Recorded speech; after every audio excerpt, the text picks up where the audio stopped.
In case you were wondering where I come up with my different magic systems, this is the video for you.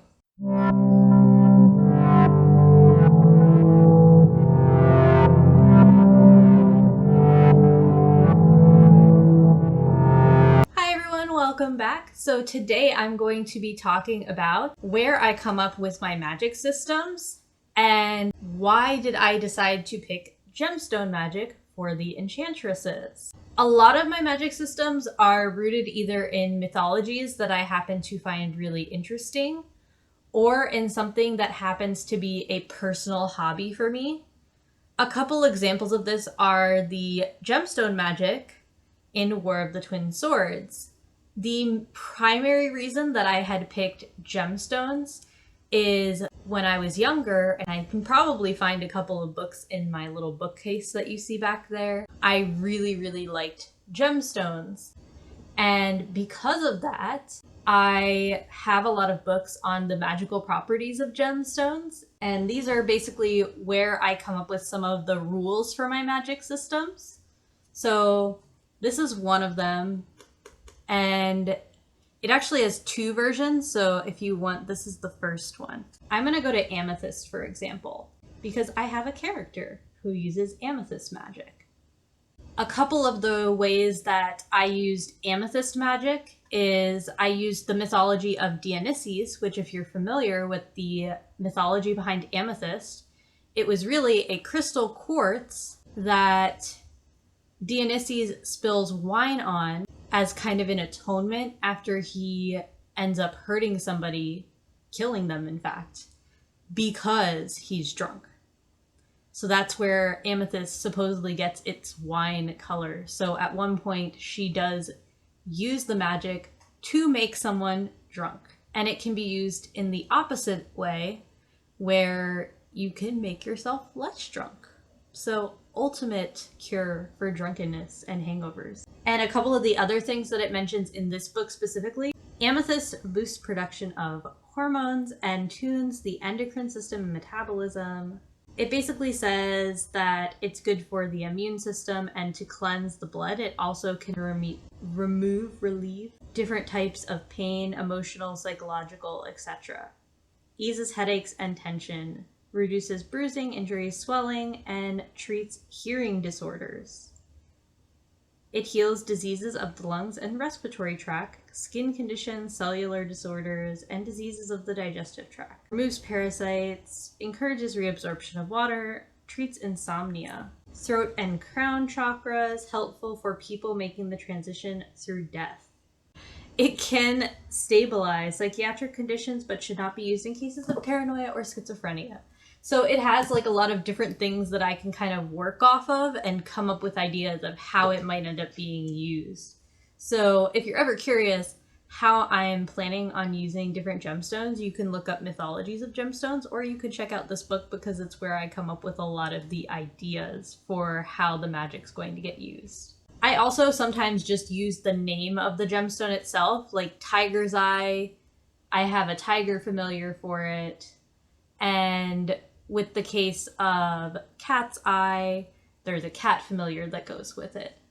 So the main things that I go off of are the name of the gemstone, the mythologies behind the gemstone, and whatever I'm able to glean from books like this. Because I do have a second one as well. Let me see if I have it. See, part 2. So I do get a lot of my ideas from these two books for crystal magic.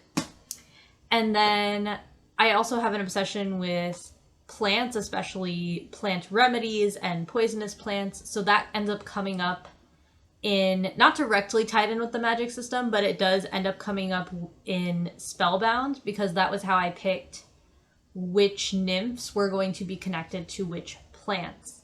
Like, for example, because it takes place in Florida, one of the plants, one of the nymphs that comes up is Manichil, the Manichil tree.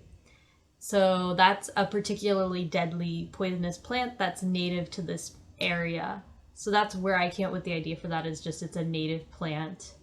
And I have obsessions with native and poisonous plants, and I wanted something that would really work for both the time period and that specific geographic area. But I also will sometimes come up with remedies both from looking them up online and from books like these. So I have this one here, and then I have like home remedy books like this one here.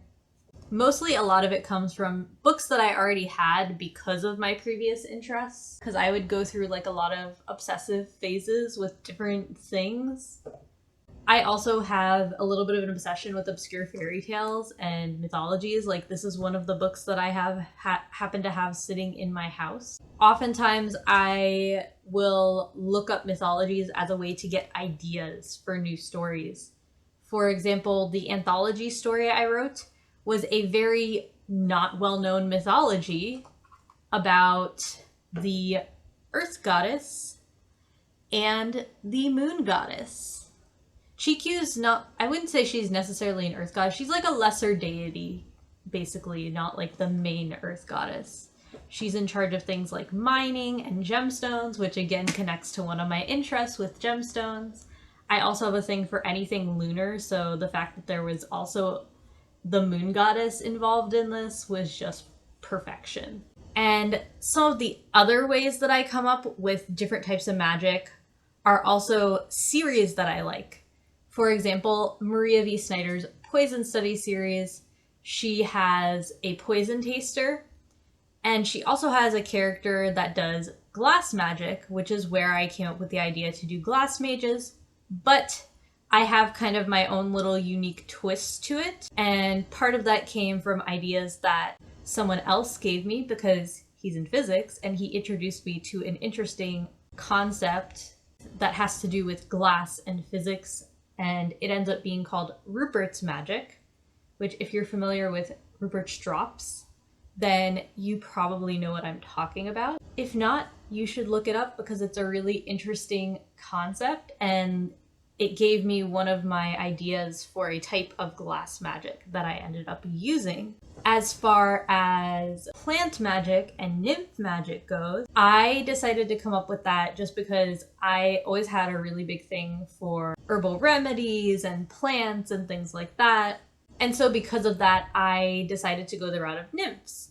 Because while I like fairies, I didn't want to see the same kind of fairies over and over again. So I thought about how I wanted mine to be different, and looking at nymphs, I found particular types of nymphs that were really interesting to me, and then added some things that really reflected how I imagined a nymph to be. So those are some of the places where I come up with my ideas for world building and for magic systems. So now I want to hear, where do you come up with your ideas for world building and magic systems? That's all I have for you today.